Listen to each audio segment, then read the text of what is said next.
Some stories survive in dusty archives, never meant to draw breath again, but every so often one slips through the cracks of history, not as legend, not as gossip, but as a documented truth so eerie it presses against the walls of belief itself. In 1867, in the fading farmland of Missouri, where war wounds still bled across the soil, an 8-year-old boy became the subject of journals thick with ink and terror.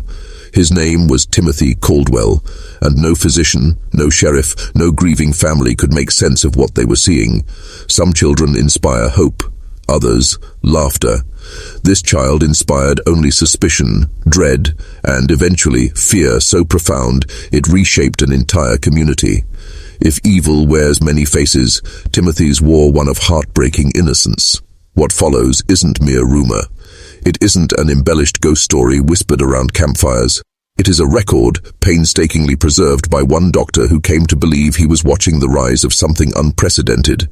A child who studied suffering as though it were arithmetic, who took lives not in sudden fits of rage, but through careful observation and experiments as precise as any scientific method of the day. And as the bodies began to fall, neighbors, animals, unsuspecting children, the terrifying question was not simply what had this boy done, but what might he become? The war was over, but Missouri in 1867 did not feel healed. The state looked like a battlefield that refused to lie quiet. Fences broken, barns leaning from years without care, and families fractured by the terrible arithmetic of war casualties. In towns like Sedalia, widows stitched black into their daily clothes, while children grew up with hollowed lives, their fathers gone to graves far from home. The Caldwell family was one of those fractured households. James Caldwell, proud farmer and devoted husband, had marched to the Battle of Wilson's Creek in 1861 and never returned. A musket ball there decided his fate, and with him went the future of the farm he'd carved out of Missouri scrub. His wife, Martha, carried the weight of both grief and labor, until consumption carved her lungs hollow by the cruel winter of 1865. One by one, illness and iron took the pillars of the family, leaving splinters behind. The farm then fell to Thomas Caldwell, James's surviving son. He was barely 21 and already bowed beneath debts and the land's endless demands. His wife Sarah suffered her own disappointments. Their marriage was barren of children, and bitterness clung to her words as if winter had settled permanently in her heart. It was into this weary household that a new presence arrived, an 8-year-old boy named Timothy. The nephew of Thomas, left orphaned after Andersonville prison claimed his father in Union captivity. Timothy brought only a small cloth bag, blonde hair cropped close, and pale eyes that unnerved more than they reassured.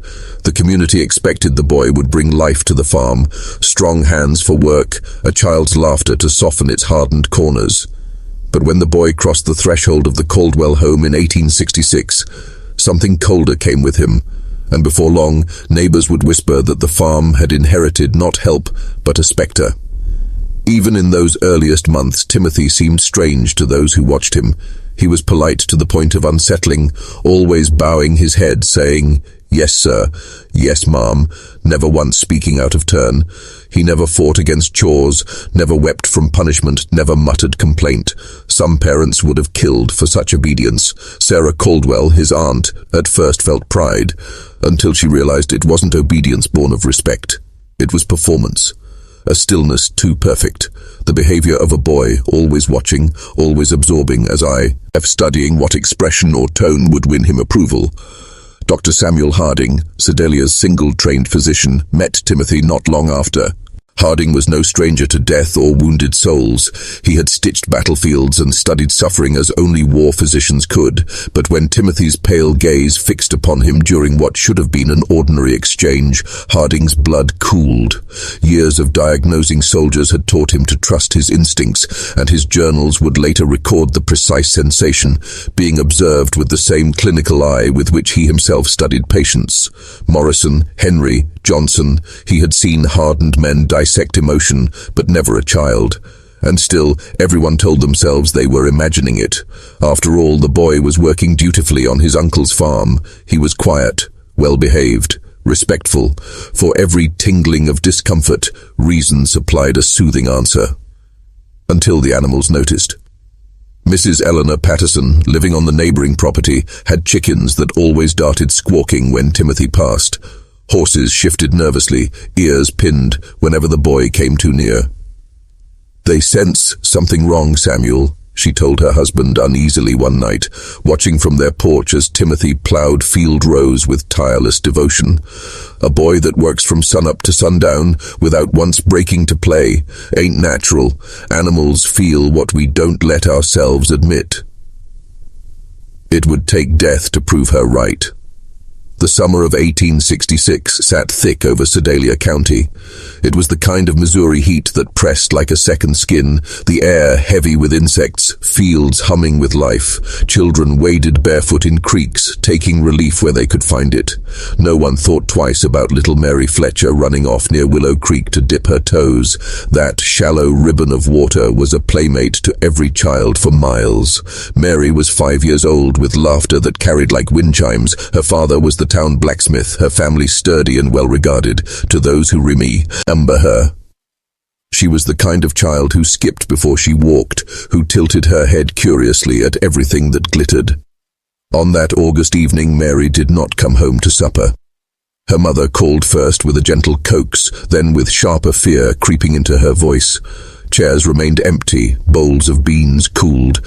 Neighbors were sent to search the creek, their voices echoing against the banks. And then Timothy Caldwell appeared at their door. He stood, his small frame wet to the knees, eyes pale and seeming tired. His voice carried none of a child's usual panic. He spoke with clarity, if not emotion. "Mrs. Fletcher, I found Mary by the creek. She's not breathing." Gasps spread through the room. Her father rose so quickly his chair tumbled, and within minutes a group surged toward Willow Creek. They found her exactly as Timothy described, lying face down in water no deeper than a man's boot, her little dress snagged on a submerged branch. Dr. Harding was called before the sun fully sank. He knelt beside the body, lifted Mary gently. Drowning, he determined. A tragic accident, all too common where children roamed unsupervised. He wrote it with clinical finality, yet already doubt trailed him like a shadow. Timothy had led them to her body with uncanny precision. He did not simply point. He told them where her arm had snagged, how her hair floated beside her cheek, how the current had curled leaves around her. His description in the Fletcher home had already contained details no child should carry unless present at the exact final moment. When pressed, Timothy explained it easily. A calf had broken loose, and his uncle sent him down through the pastures to search. He insisted he stumbled upon Mary then. The missing calf was indeed found days later, alive and well, which corroborated the boy's alibi. Nothing solid bound him to guilt. At the funeral, the community saved de Buai, or only a dutiful child honoring the dead. He sat still, head bowed, lips murmuring prayers exactly in rhythm with the congregation. He leaned toward Mrs. No signs of panic among the insects. What then explained the cluster of corpses at the foot of the cliff, and why, once again, was Timothy Caldwell the one to discover the scene of death? Neighbors began to whisper what they dared not accuse outright. A child might stumble across one accident, but two? In so few weeks? And always with precise awareness of when and where. Sheriff Crawford dismissed loose gossip, but Eleanor Patterson stiffly told her husband she would no longer allow Timothy near their land. "There's frost in that boy," she murmured. "The hens know it, I know it, and if we don't heed it, the earth will take another." Her prophecy arrived sooner than she expected. By September of 1866, Sedalia already pulsed with unease. A drowned girl, a fallen old man. Both tragedies discovered by the same child. Most told themselves it was coincidence. Life in a raw frontier state was cruel enough without searching for malice in the eyes of a boy. But early autumn brought another disappearance. Jacob Mills was 6, the youngest of a farming family that lived not a mile from the Caldwell land. He was a child as lively as a sparrow, giggling through the woods barefoot, his voice often heard before his body appeared, glowing with joy. One day he did not come home. His family searched the path from their cabin to the pasture, then into the neighboring woods. Neighbors joined, torches in hand, calling his name through the darkening timber. For 3 days, voices echoed in the hills without answer. His mother's shrill calling carried over creeks. His father splintered his hands clearing brush and brambles in a frenzy, and by their side through it all, Timothy Caldwell. Despite his 8 years, the boy combed the woods with tireless energy, walking for hours without pause, leading the adults through thickets, pointing out trails others missed. To some, it was admirate, dedication beyond his size. To others it was uncanny, a child marching through grief's chaotic search with more discipline than grown men. His pale eyes scanned the ground like a hound, and he did not wilt, did not stumble, did not complain. On the fourth dawn, as pale light crept over the valley, Timothy appeared at the mill's cabin. His voice was steady, though strained to imitate fatigue. "I think I've found something. There's an old well 1/2 mile north. I heard crying from down inside." He led the group to a clearing, where ancient logs and brush loomed in a pile. Beneath it yawned the mouth of a forgotten well, choked with overgrowth. And far at the bottom, Jacob Mills lay, alive, but barely. His lips cracked white, his voice a whisper lost in the stone shaft. When they pulled him up and laid him on the ground, his breathing came ragged, his body shriveled from thirst and exposure. His family clutched him, sobbing with relief, but the reunion was short. Jacob died within hours, his small frame too exhausted to endure. Dr. Harding, called again, wrestled with questions darker than grief. How had Timothy heard a boy's faint cries when brush and fallen logs concealed the well? Why had the concealment looked deliberate, logs placed with intent rather than fallen naturally? And why, when Jacob lingered close to death in his cabin, had Timothy sat not in shared grief, but in silence, lips moving, eyes focused as though cataloguing each stage of the child's decline? Harding admitted later in his journals, the boy did not grieve. He registered, he noted. His lips moved, mimicking prayer perhaps, but his eyes betrayed him. There was interest in Jacob's deterioration. He was observing, as though life itself were an experiment dissolving before him. And when death came, I swear I saw satisfaction in his gaze. The well became Harding's obsession. Returning later, he sifted carefully through the site. The brush masking its opening had been placed with uncanny precision, not the careless collapse of storm-fallen wood. Fletcher respectfully, uttering soft words of sorrow. Some parents in the pews even whispered to themselves how remarkable he was for his age, so composed, so solemn. But across the aisle, Mrs. Eleanor Patterson's sharp eyes caught something others missed. When Mary's mother collapsed, sobbing, gripping her husband's chest, when grown men trembled before that tiny coffin, Timothy never wept. His eyes were dry. Not the glazed dryness of shock, but a steady, watchful dryness. His pale irises tracked the grief in the room like a botanist studying specimens. Later, Eleanor woke nights recalling that expression. It wasn't cruelty. It wasn't glee. It was interest. And though such a thing is easy to dismiss as paranoia, it was the same sensation Dr. Harding wrote about in his journal after Mary's death. This child does not respond to tragedy as his peers do. He catalogues it. There is a curiosity in him which in a grown man would belong to a scholar. But it is not kindness that drives it, it is anatomy. Observations noted with precision unnerving for his years. He unnerves me. A community can forgive one tragedy. Accidents happen, even dreadful ones that break families irreparably. But grace rarely extends to two, and by September, death returned with sharper teeth. Tragedy has a cruel rhythm. Once it strikes, a community braces, whispering that surely misfortune will not return so quickly. But in Sedalia, grief walked on a schedule no one could control. Barely 3 weeks after little Mary Fletcher was laid into the earth, another death clawed its way into the county's quiet routines, one that further entwined itself with the unsettling presence of Timothy Caldwell. Henrik Larsson was an old man by reputation and frame, though not yet 60. He had emigrated from Norway in his youth, bringing with him the callous strength of a logger. Arthritis had bent his hands and started to offend his knees, but it had not tamed his love of climbing the rocky outcrop locals grimly named Devil's Bluff. He tended wild beehives there, humming to himself like a man determined to stay useful despite aching bones. Neighbors regarded him as spry, if solitary, a fixture of Sedalia's strange patchwork of farmers, blacksmiths, and widows. On a late afternoon in September 1866, Henrik failed to return from his routine climb. That evening, townsfolk noticed Timothy Caldwell wandering through the square, his clothes dusty, eyes serious. When townsmen asked what had occupied him, the boy responded calmly, "I saw Mr. Larson's hat on a thorn bush near the bluff. I called to him, but he didn't answer. I climbed down and found him." The community rushed at the news, lanterns swinging in the amber dusk. At the bottom of Devil's Bluff they found Henrik's body twisted among rock and dust, his neck snapped, death instantaneous. His straw hat did indeed flutter, caught on a thorn. The tragedy was quickly deemed an accident, a simple misstep by an older man whose joints betrayed him. But Dr. Harding's eye lingered on details others were too grieved to question. First, Henrik had climbed that bluff for years.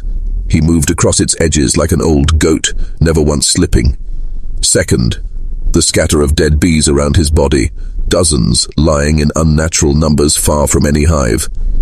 If Henrik had disturbed one atop the ridge, should not the trail of stings or swarming have been evident along the descent?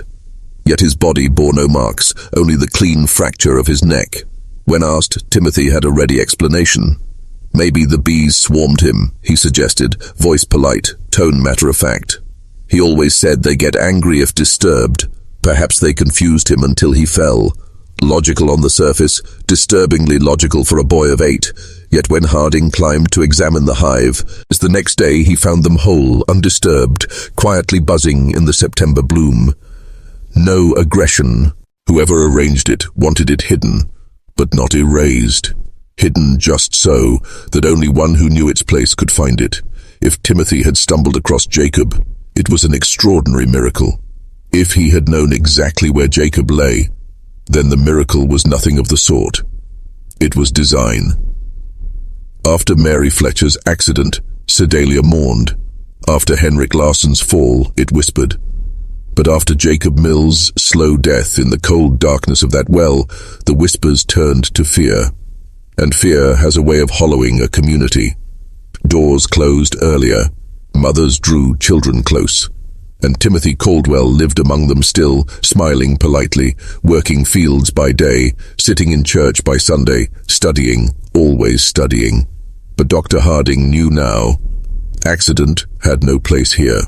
And in his leather journals he began sketching what would one day become among the earliest clinical observations of what the world would only later learn to call psychopathy. By autumn 1866, Dr. Samuel Harding's unease had calcified into certainty. Wherever Timothy Caldwell walked, ruin and death seemed to follow in his shadow. The drowning of Mary Fletcher might be forgiven as tragedy. The fall of Henrik Larsson excused as misstep. But the hidden well that consumed Jacob Mills, that smelled too much of design. Harding knew suspicion was not proof. A physician's instinct meant little against the skepticism of frontier law, so he did what doctors do best. He documented, he catalogued, he studied. Page after page filled his leather-bound journals until what began as stray unease became a body of evidence more detailed than any medical report he'd written during the war. He went about it subtly. His rounds through Sedalia County were officially to check wounds, diagnose fevers, prescribe tonics to farm wives with weary lungs. In reality, Harding's route bent like a compass needle toward one purpose: gather information on Timothy. And as he asked questions, stories unfolded. Neighbors described eerie misfortunes spreading like rot near the Caldwell land. Calves strangled themselves in ropes, though experienced farmers swore their knots were secure. Chickens discovered with necks snapped clean but without blood or feathers scattered as foxes would leave behind. Pigs limped with injuries too precise, festering as if inflicted deliberately. Eleanor Patterson whispered to Harding that she had lost 17 hens in 2 months. "Always found the same way," she confessed, her face pale under lamplight. "Neck broken neat, never a mark otherwise. My husband swears it's foxes, but foxes tear, they don't tidy." Harding leaned over the hens himself. The breaks were precise, surgical. No fox had this knowledge. The precision spoke of anatomy, of cold observation, not hunger. Others added their testimony. James Wickham's calves that choked impossibly in their pens. Robert Dunham's prized bull that just so happened to fall into a ditch despite its sure-footedness. Always, Timothy was seen drifting nearby, polite and smiling, waving in his disarming way. Harding especially noted Timothy's inappropriate curiosity. On visits to the Caldwell household, the boy hovered, never speaking unless questioned, never restless as children usually were. Instead, his pale eyes watched procedures with fascination. Once, Harding noticed him staring fixedly at a pulse, whispering numbers under his breath. Another day, the boy asked casually, "How long does it take someone to die if their lungs stop working? Do they always scream first, or just sometimes?" Harding tried to brush the question aside as boyish ignorance, but Timothy pressed. He asked about the difference between choking and drowning, about bleeding wounds, about which injuries left someone awake longest before death. Always polite, never with May, Alice in his tone, Harding realized the boy remembered every detail, refusing false leads. When the doctor deliberately gave him incorrect information, Timothy's eyes sharpened, but his lips stayed quiet, storing the correction like a scientist filing away errors for future use. Most disturbing were his questions about Harding's war service. Children sent eyes wide when they heard tales of battle. Not Timothy. He did not flinch at corpses, mangled limbs, screams. Instead, he leaned in, asking about the depth of wounds, survival rates, the ways soldiers endured amputations. At one point he asked, "Did they scream when you cut their arms off, or were they too weak to make sound?" Harding's hand froze mid-page when he inked that into his journal. Normal children dream of play. This one dreamed of suffering measured as data. By late October, Harding had nearly 2 journals filled. His conclusions, still silent, grew heavier with each entry. Timothy Caldwell was not merely unlucky, not merely traumatized. He was experimental, calculating, a predator in the body of a child. But knowing such a truth and proving it were not the same. Harding lacked evidence, until the day he found Timothy's cave. When Dr. Harding first heard Timothy speak idly about the cave, he thought little of it. The boy said it with the same polite matter-of-factness he used when describing chores, a place where he went to sit quiet, to think, to be alone. Most children carve secret corners into their world, tree forts, thickets hidden from parents' sight. But something about Timothy's calm mention clung to Harding. War had tuned the doctor's instincts into instruments of unease, soldiers who smiled too perfectly, prisoners whose silence masked violence. Now his instincts sharpened again. He decided that the cave had to be seen. The entrance lay where rocky earth folded into timber, partially hidden by brush. Inside, Harding found not a dusty hollow where boys scrawl rude words on stone walls, but a chamber of organized cruelty. Bones littered one day in careful piles, not random, sorted. Small rabbits, birds, frogs labeled by size. Their skeletal frames had been stripped with unsettling precision, cleaned not by time, but by hand. Against the opposite wall, crude instruments lay scattered, a farmer's knife rubbed sharp, nails bent into hooks, wooden splints shaped into clamps. Makeshift tools, yet designed for something deliberate. And then, the drawings. They lined the space like museum displays, scraps of parchment, charcoal sketches blackened bold. To anyone else they might have looked like the work of a prodigy, but Harding's physician's eye knew exactly what they showed. Anatomy. Rabbits with chest cavities spread open. Dogs with lines detailing organ positions. Birds dismembered, wings broken into labeled segments. Each sketch bore notes. Handwriting small, neat, disturbingly orderly. Subject remained conscious for approximately 10 minutes after removal of eyes. Pressure to throat, vocalizations cease after consistent application. This was not a child doodling monsters. This was a scientist cataloging.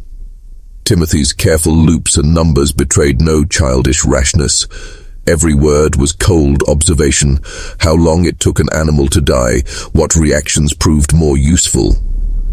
But what stopped Harding's breath were the newer drawings. Larger, human figures. There was Mary Fletcher sketched beside the stream, annotations circling the lungs. drowning, prolonged, instinct greater than small animals. Henrik Larsson was drawn falling backward, neat notes about vertical distance, impact force, possible B interference. Another figure, unmistakably Jacob Mills inside the stone throat of a well, marginal notes, hydration minimal, exposure equal weakness, hallucinations. Harding clutched the paper, bile burning his throat.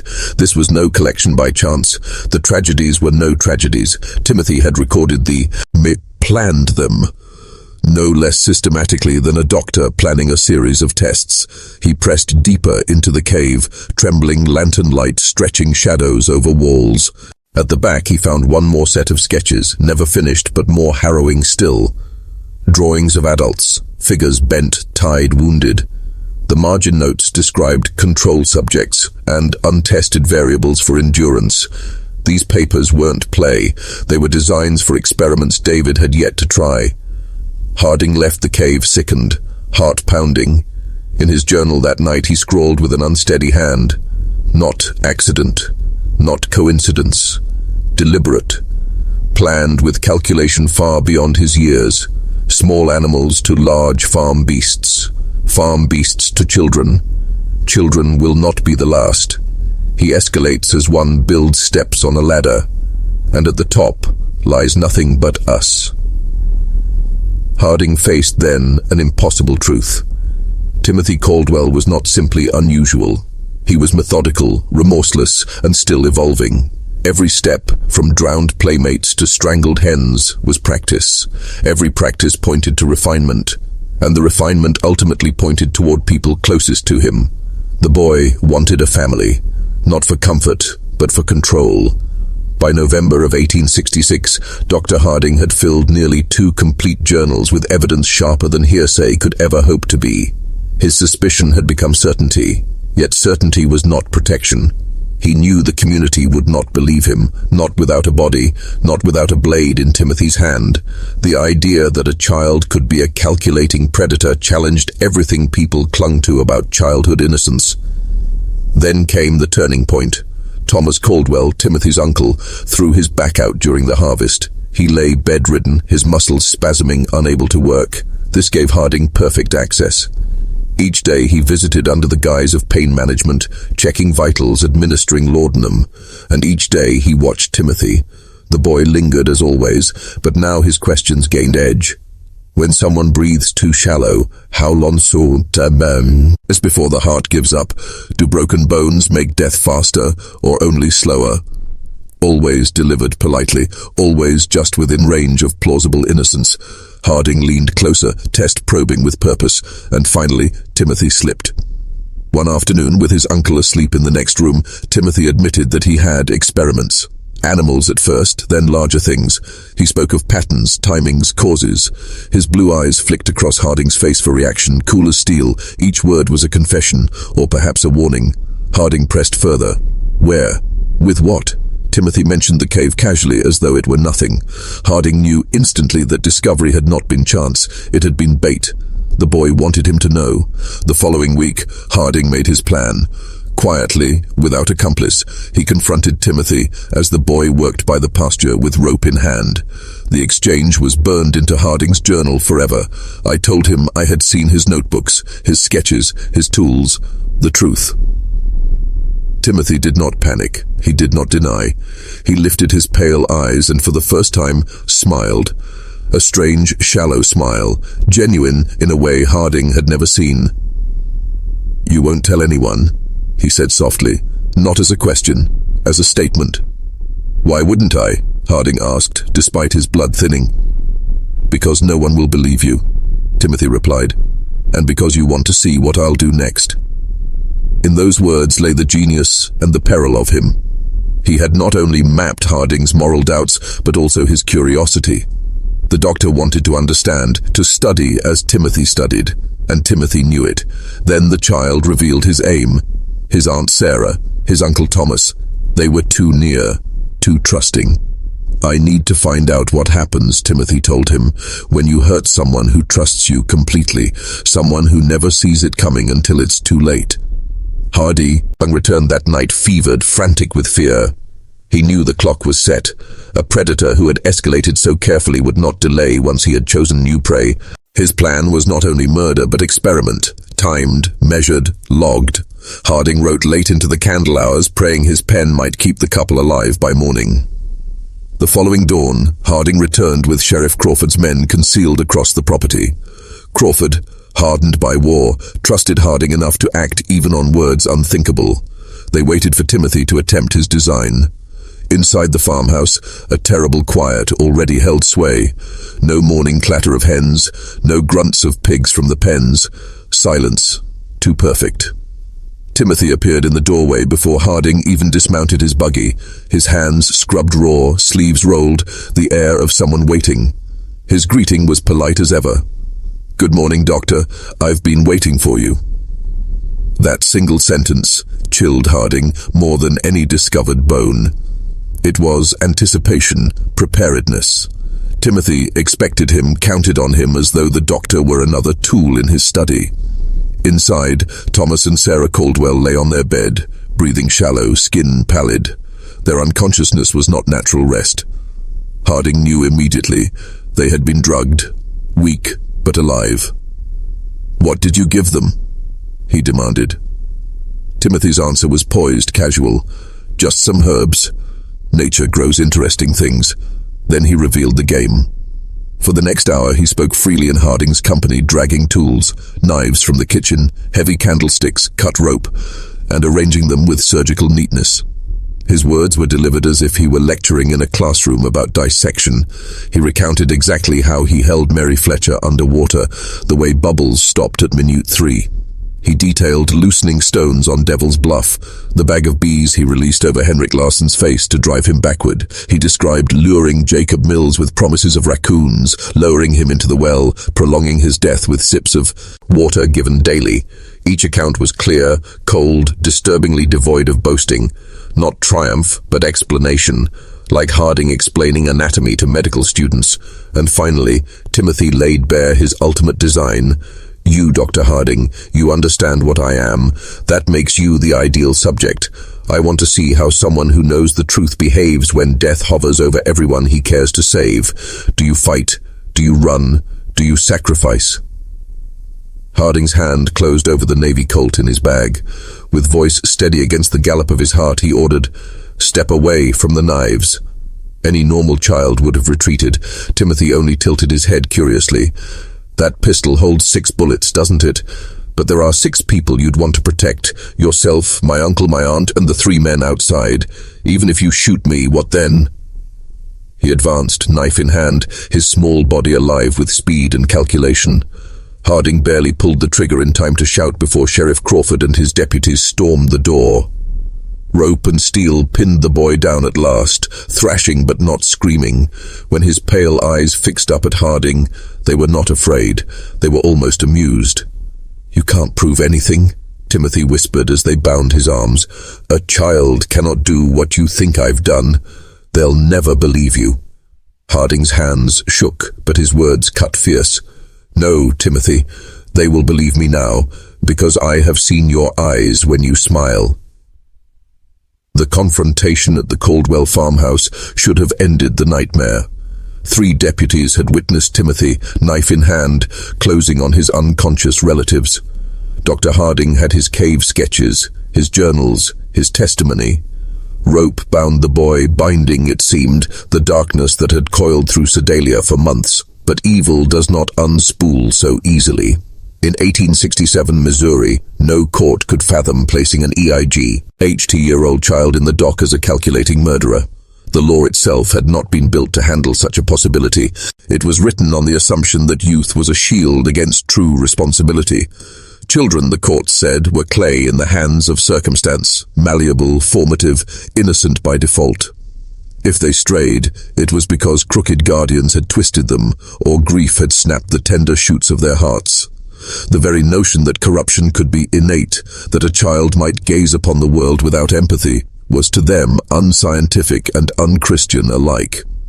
Thus, the catalogue of strange and brutal deaths: tiny Mary Fletcher drowned in a stream no higher than her ankles, Henrik Larsson sprawled broken beneath the stony face of Devil's Bluff, Jacob Mills shriveled in thirst at the floor of a concealed well, were each swept into the same drawer marked tragic accident.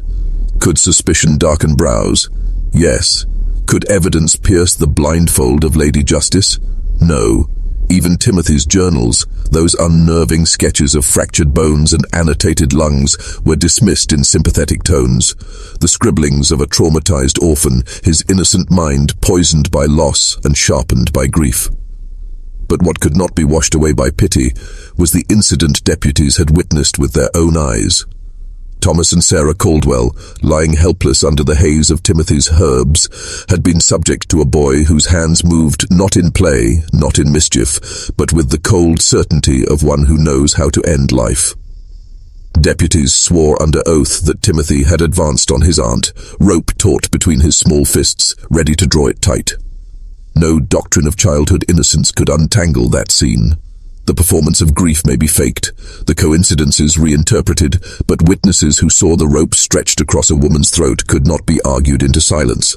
Faced with this contradiction, that a child could not legally be a murderer, and yet that this child had undeniably attempted murder, the court devised compromise where justice faltered. Timothy Caldwell would not walk into a prison yard, nor dangle from the gallows as a man might. Instead, he would enter the limestone walls of the Missouri State Hospital for the insane at Fulton, where medicine would take up what the law refused to wield. He was to be confined, not sentenced, studied, not condemned, rehabilitated, not punished. And there, the alienists, the newly emerging breed of medical men who sought to probe the mind as physicians probe the body, believed they had stumbled upon history's turning point. This was no ordinary madman raving at shadows, no Civil War veteran trembling under phantom gunsmoke. This was a child, tender in years, yet seemingly absent of remorse, of empathy, of all the invisible threads that tether one soul to another. They saw in him both horror and opportunity. Perhaps they speculated here was the rarest of cases, a chance to study evil unmixed with adult bitterness, to peer into the mind of cruelty before it hardened into permanence. If they could understand him, perhaps they could prevent others. If they could treat him, perhaps they could heal what no scripture, no gallows, and no law had ever healed. They thought themselves pioneers on the frontier of science, but to Timothy Caldwell, they were nothing more than his next subjects. At first, the transformation seemed miraculous. Within days of his arrival at the Missouri State Hospital, Timothy played the role of contrition incarnate. In therapy sessions, his small frame would shake with sobs, long wails that sounded raw enough to shred the heart of any nurse. When attendants comforted him, he buried his pale face in their aprons, clinging like a drowning child desperate for rescue. He whispered fragmented apologies, for Mary, for Henrik, for Jacob, for deeds unnamed and unknowable. He prayed aloud at night, that voice rising in fragile tremors that carried through the ward. "Forgive me, Father, I didn't mean it. Please forgive me." To the weary staff, accustomed to treating men shattered by war or women raving under delusions, Timothy seemed refreshingly different. Here was no hardened madman, no snarling brute. Here was a boy. And not just a boy, but a boy apparently healing. Nurses wrote optimistically in their logs that the little Caldwell case showed promise beyond expectation. One young doctor crowed that the boy's penitence was proof that early intervention could rewrite even the darkest tendencies. Phrases like breakthrough and recovery crept into official reports. What the staff did not know, what only Samuel Harding noted grimly in his own private journals, was that every tear fell on schedule. Harding had watched enough battlefield actors. Soldiers who screamed too long from shallow wounds, others who stifled pain to prove their valor, to know the difference between instinct and performance. Timothy's displays were not instinct, they were precision. The tears always began the moment a latch clicked and a nurse entered. The prayers always crescendoed as an attendant neared earshot. The sobs ceased instantly, like a faucet shut tight, the second the healer turned away. No one else noticed. Harding did. And there was more. Timothy had a way of mirroring. If a nurse wrung her hands in worry, Timothy wrung his own, finely tuned to echo the gesture. If a doctor frowned in solemn thought, Timothy's brows knit perfectly in imitation. He tested expressions like a painter tests shades, discarding those that drew no reaction, repeating the ones that evoked sympathy. It was rehearsal, adjustment, refinement, not contrition, calculation. Harding summarized bitterly in his journal. His understanding of emotion is not lived, but studied. He grasps grief as one grasps language, through memorization of sounds and shapes without knowing its soul. These displays are not the cry of a haunted child. They are the experiments of a mimic. The staff would not see it, not until Dr. Martha Fitzgerald received permission to examine Timothy's diary. The boy had asked for the paper himself, claiming he needed to record his feelings. Better, he said, to keep the bad thoughts on paper than carry them inside. Orderlies relented. The little book soon filled with smooth, childish lettering, crude prayers, fragmented regrets, affirmations about wanting to change. To all appearances, it was the faithful scrawl of a contrite boy attempting therapy. But Fitzgerald, trained in the newest European schools of psychiatry, noticed something odd. The spacing too rigid, the repetitions too mechanical, the lines written with a peculiar rhythm that suggested hidden patterns. Curiosity sharpened into suspicion. She began applying simple ciphers, substitution tests, analytical tricks she had learned abroad. To her horror, the words broke apart, reassembling into revelations not meant for the ward's eyes. The mask peeled back. What lay beneath was not remorse, it was reconnaissance. Each page contained not confessions of guilt, but case studies of staff, notes catalogued with the cool detachment of a hunter recording the habits of prey. Dr. F responds positively to tears. Continuous crying increases her proximity. Estimate 3 weeks before casual touch permitted. Nurse H prolongs exercise time when given compliments on appearance. Recommend further cultivation. Flattery yields rewards. Older orderlies distracted by humor. Jokes facilitate unsupervised moments, not reliable leverage. Fitzgerald felt her stomach hollow as she read.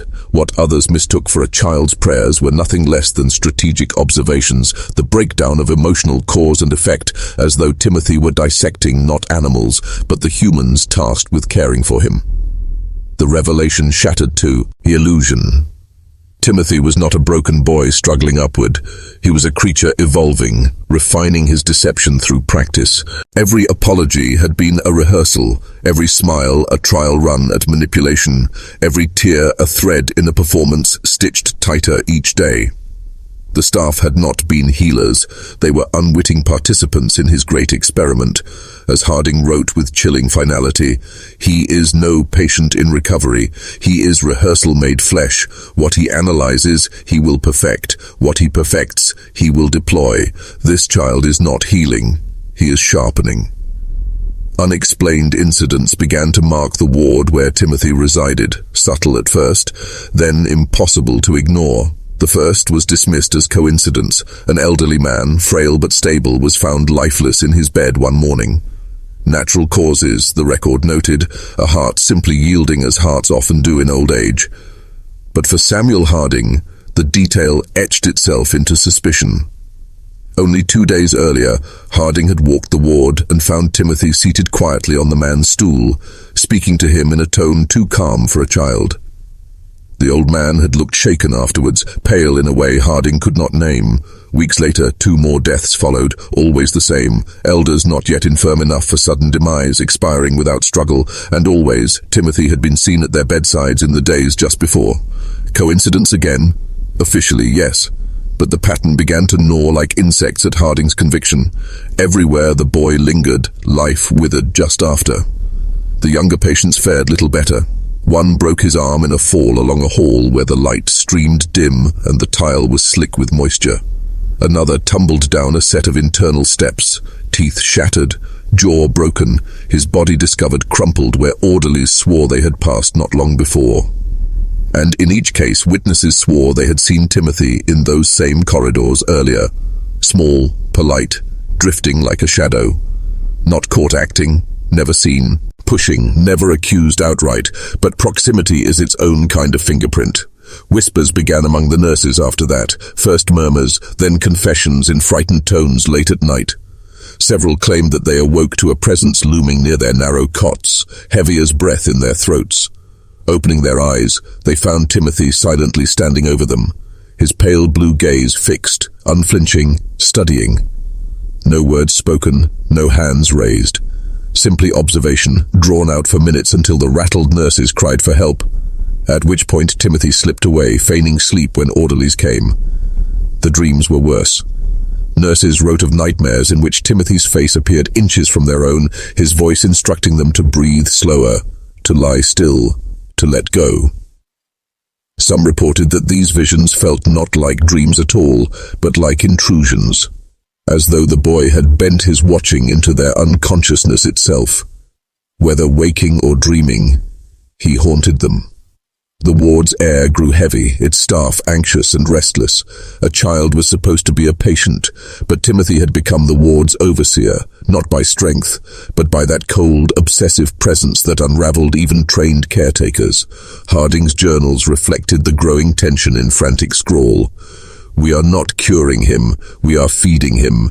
Each of us who studies him fuels his study of us, and in every smile and sigh he learns. He harvests emotional responses as surely as if he were collecting tissue.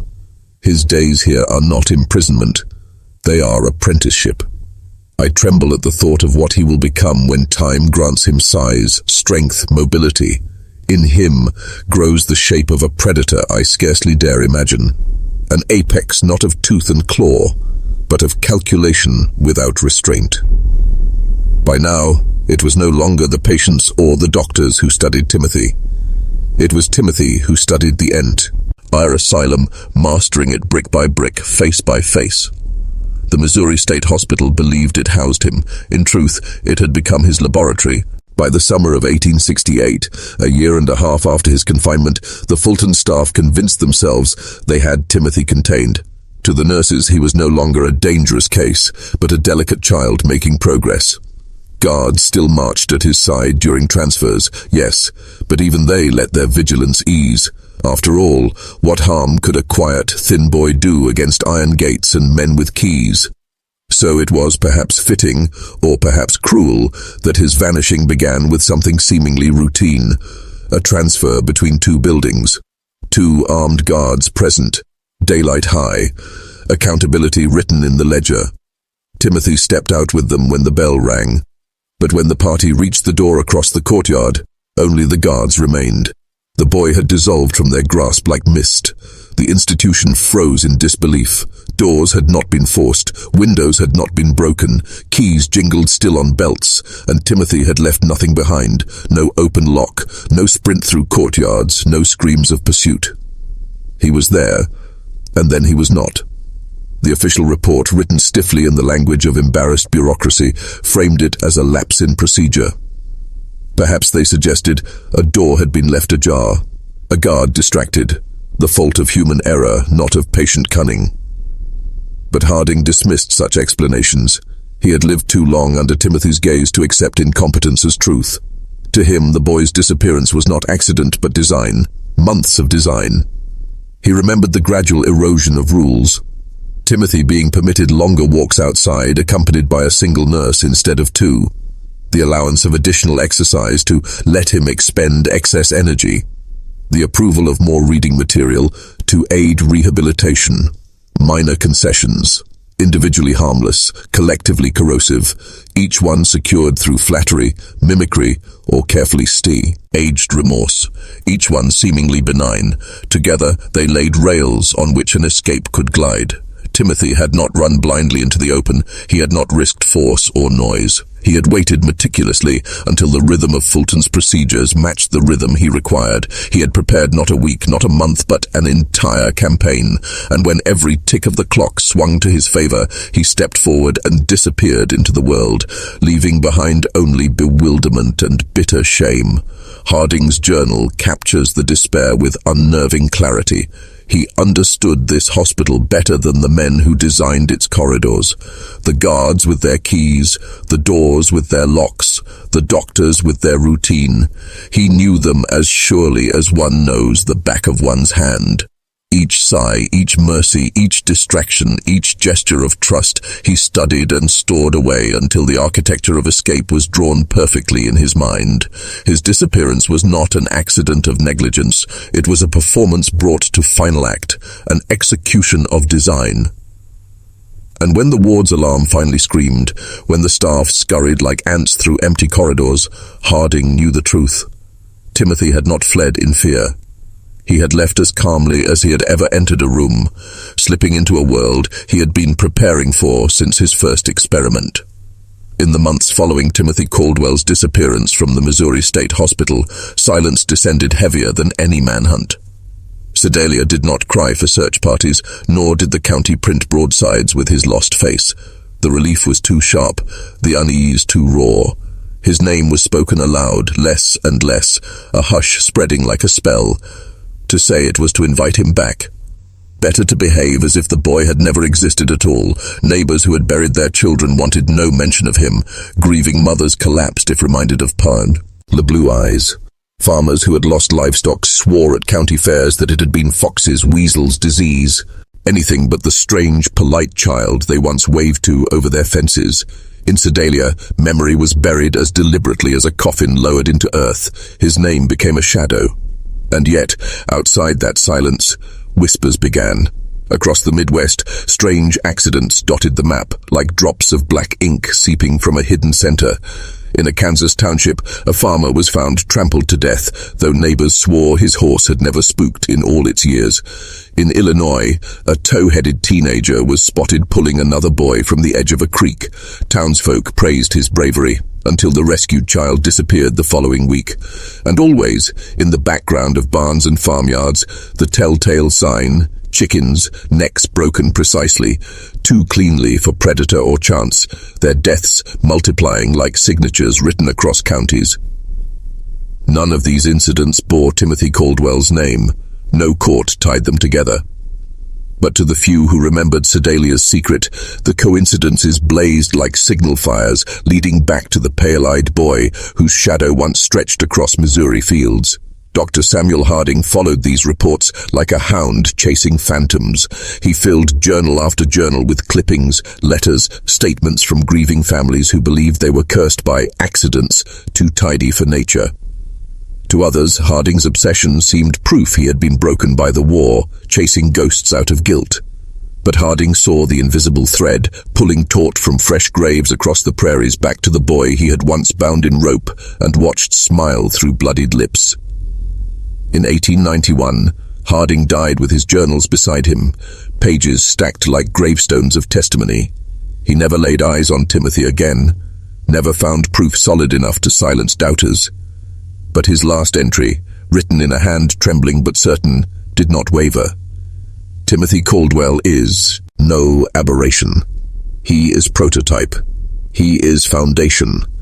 A glimpse of what mankind becomes when stripped of conscience. If he yet lives, then today there walks an older figure among us, stronger, wiser, perfected. His eyes remain pale as winter, his smile remains only study, and wherever he steps, whether in shadow or among the crowd, death keeps pace with him. So Sedalia chose silence, while the Midwest whispered. Generations passed, but the name, sometimes fragmented, sometimes changed, lingered in back roads and farmhouses. Parents hushed children at night. Don't stray near the well, don't follow strangers by the creek. A boy once walked here, who smiled too kindly and watched too closely. Legend blurred with truth, but every so often the veil seemed to thin. A strange accident, a vanished child, a polite blonde stranger no one could quite name afterward, and through it all, the buried story of Sedalia lay waiting, like bones beneath plowed soil. Forgotten on purpose, but never gone. Thomas and Sarah Caldwell did not leave their farm. They abandoned it like a house fire still smoldering. For months, they had lain under the same roof as a boy who rose each day with eyes that measured them like specimens. It was only Dr. Harding's vigilance, The warning, the intervention, the arrival of deputies that kept their blood off his hands. Survival for them became less relief than sentence, to share walls and furniture with memory. The farm had once rung with the promise of legacy. Land cut from wilderness, fields wrestled into rows. By 1867, it felt cursed. Each stubborn beam and straw mattress whispering of nights when Timothy's bare feet creaked across the floorboards, of mornings when his pale eyes looked up from prayer without feeling behind them. The place itself had become unlivable. So Thomas and Sarah sold what they could to neighbors who bought out of pity rather than desire. The cattle were gone, the hens dwindled, and the soil lay fallow from Thomas's injury. The farm passed through papers quietly, reverting like wounded land back into obscurity, and the pair slipped away under assumed names, traveling with more shadows than luggage. In towns where they resettled, they were simply the middle-aged couple with hard eyes. They never bore children. Whether the decision grew from fear of passing on the Caldwell blood or from scars too deep to risk another innocent life, no one could say. But neighbors noticed. They noticed how Sarah flinched in markets when she saw golden-haired children pass, how her breath seemed to snag any time bright young laughter cut through the air. They noticed how Thomas sat in the back of taverns but never joined in cheer, how he skipped church services entirely, unwilling to kneel in a house of prayer after years watching Timothy perform piety with the precision of a lie. Those who lived near whispered that their silence was its own confession. They knew Timothy lived still, that his escape from Fulton was no death, no closure. They had looked into his eyes and understood. He was not finished. Escape was not freedom. Escape was continuation. So they carried themselves quietly to their deaths at the turn of the century, Sarah in 1889, Thomas 5 years later. Neither left descendants. Neither spoke publicly of the boy who stalked their lives. Yet in their reticence, in their shying from blonde-haired children and from places filled with prayer, the testimony lingered. A truth too terrible to say aloud, but too alive to ever let them go. The cave did not vanish when Timothy was taken away. It endured, crouched in the valley like a wound in the earth. Sheriff Crawford, grim and practical, wasted no time after Timothy's arrest. He ordered stones heaped high and thick across the entrance until the mouth lay strangled beneath its own burial. From the outside, it looked less like a cave closed than a crime. YPT sealed. He refused even to mark the site on county maps. Best forgotten, he muttered, as though the valley itself might sigh in relief. But forgetting is a fragile thing. Farmers near the ridge soon noted oddities. Livestock shied from the slope, hooves balking at its base as if the grass itself repelled them. Sheep grazed in scattered patches but never crossed the shadow line where the cave lay hidden. Even stray dogs, thin from hunger, slunk wide around its stone-guarded mouth, whimpering if driven closer. To those who tilled and planted nearby, the valley seemed poisoned, not by chemical blight, but by history itself. The ground had drunk too deeply of cruelty. Superstition bloomed quickly. Men who laughed in daylight lowered their voices at dusk when wagon wheels clattered near the ridge. They said the earth had not sealed the cave, so much as swallowed something it despised. That Timothy's horrors still lingered underground. A stench not of rot, but of intent, sleeping, waiting. Many swore they felt a kind of heavy quiet when they passed, as though sound itself flattened beneath the weight of memory. Through the 1870s and 1880s, the site drew the kind of attention that shadows always do. Whispered dares among children, furtive glances from travelers. Boys dared one another to climb the slope after dark, but few made it more than halfway before the eerie chill seemed to fold around them. Cold air, the boldest declared, though the sun blazed overhead. They claimed the stones over the cave mouth leaked breath, colder than any midnight in July. Some swore it wasn't air, but a draft of something older, like the valley was still exhaling all that Timothy had done there. By the 1890s, progress attempted what fear could not. Developers surveyed county land for expansion. The workers rediscovered the long-buried cave beneath rubble and brush. They chuckled at local superstition, dismissing the warnings as the mutterings of farmwives and old men lingering on ghost stories. But when they cleared the rubble, something about the interior unnerved even the most worldly of them. Inside, day's warmth never reached. Their lanterns flickered as if wind pressed through unseen cracks, though none existed. Grass and weeds thinned even at the threshold, withering where healthy fields rolled only feet away. Strange etchings remained faint upon the walls, the scorched ghost of charcoal diagrams never fully erased by time.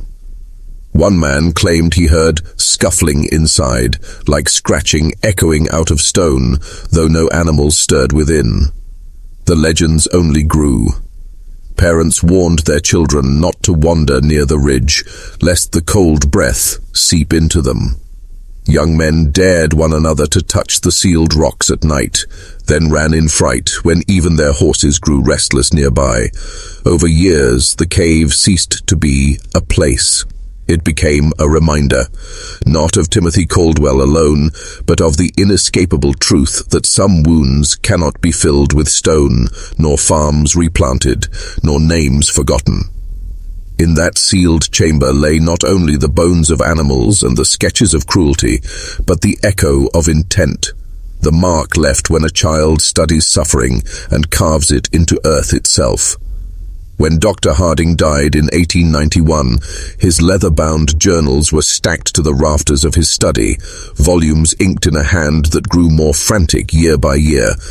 In the decades after, his daughter, torn between filial duty and personal dread, donated them to the Missouri Historical Society.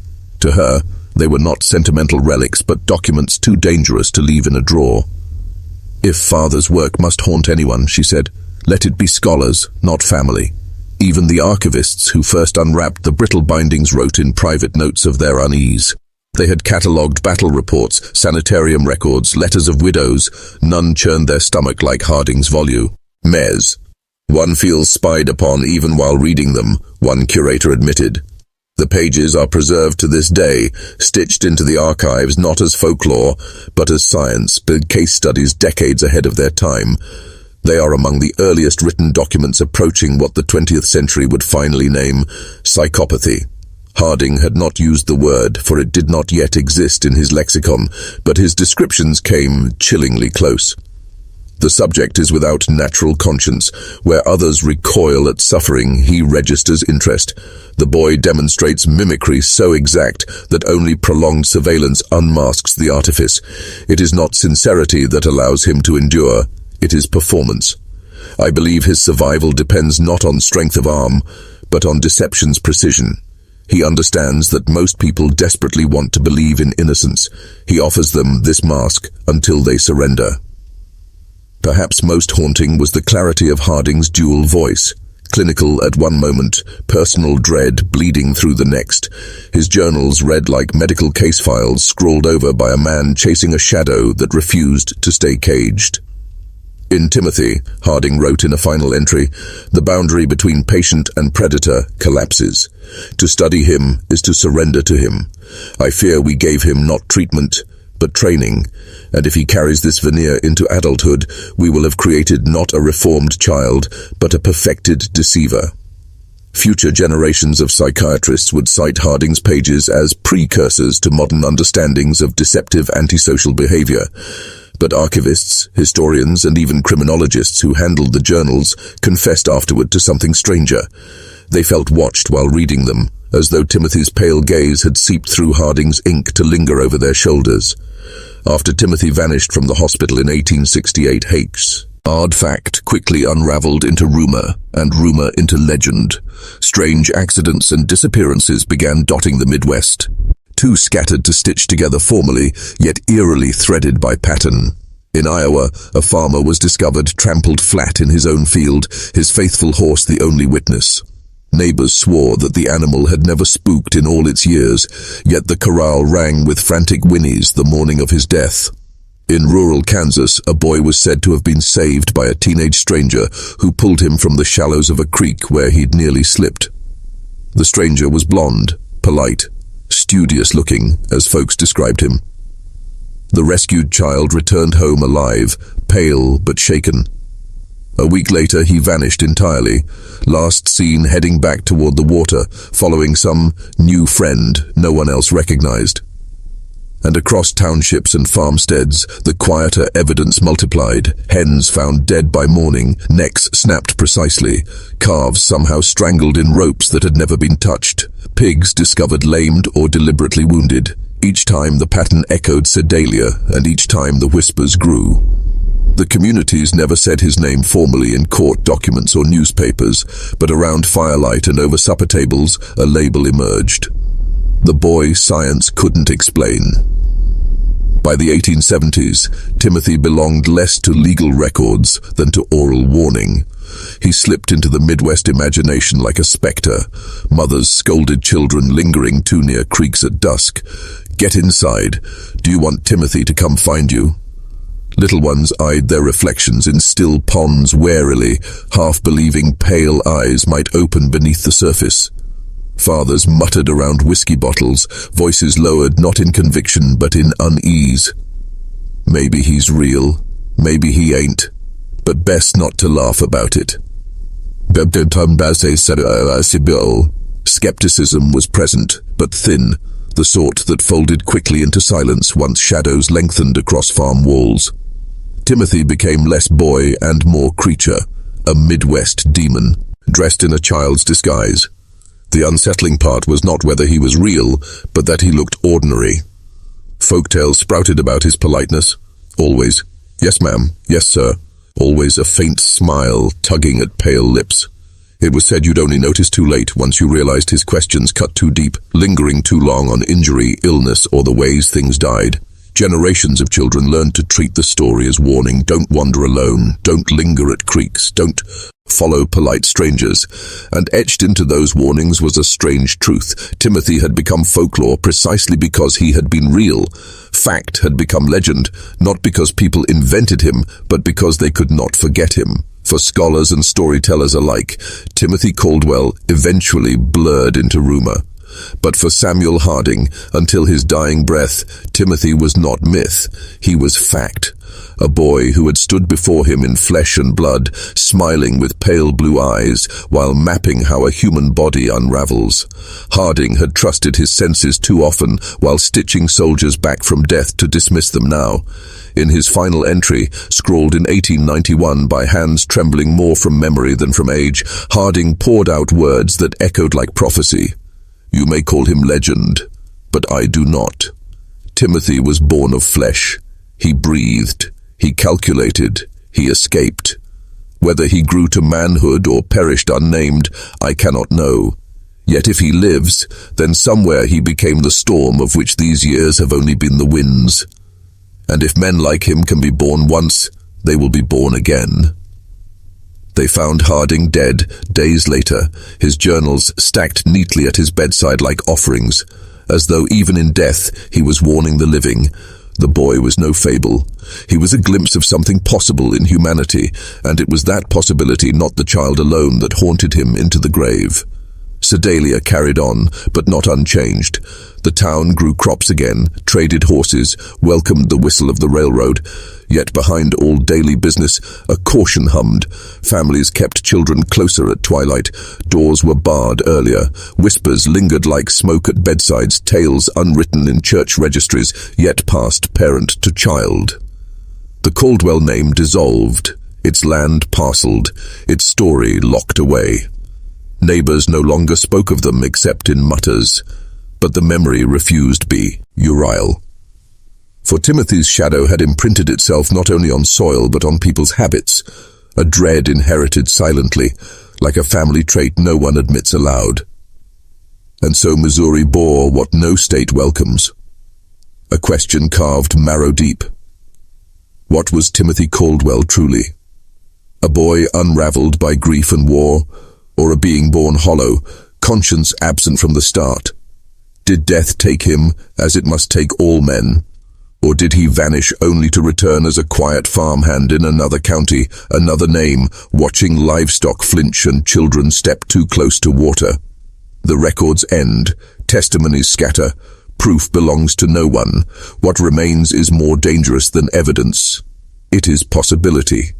For what Harding wrote in Warning Rings with greater weight than superstition, innocence, he said, is a mask too easily worn, and even the smallest, softest figure may cloak within itself mankind's oldest cruelty. And so, mothers whispered it still, long after Harding's ink dried. They touched their children's hair at night and murmured, "Trust lightly, watch closely." For monsters do not come with claws or fangs, but sometimes with neat hair and polite smiles.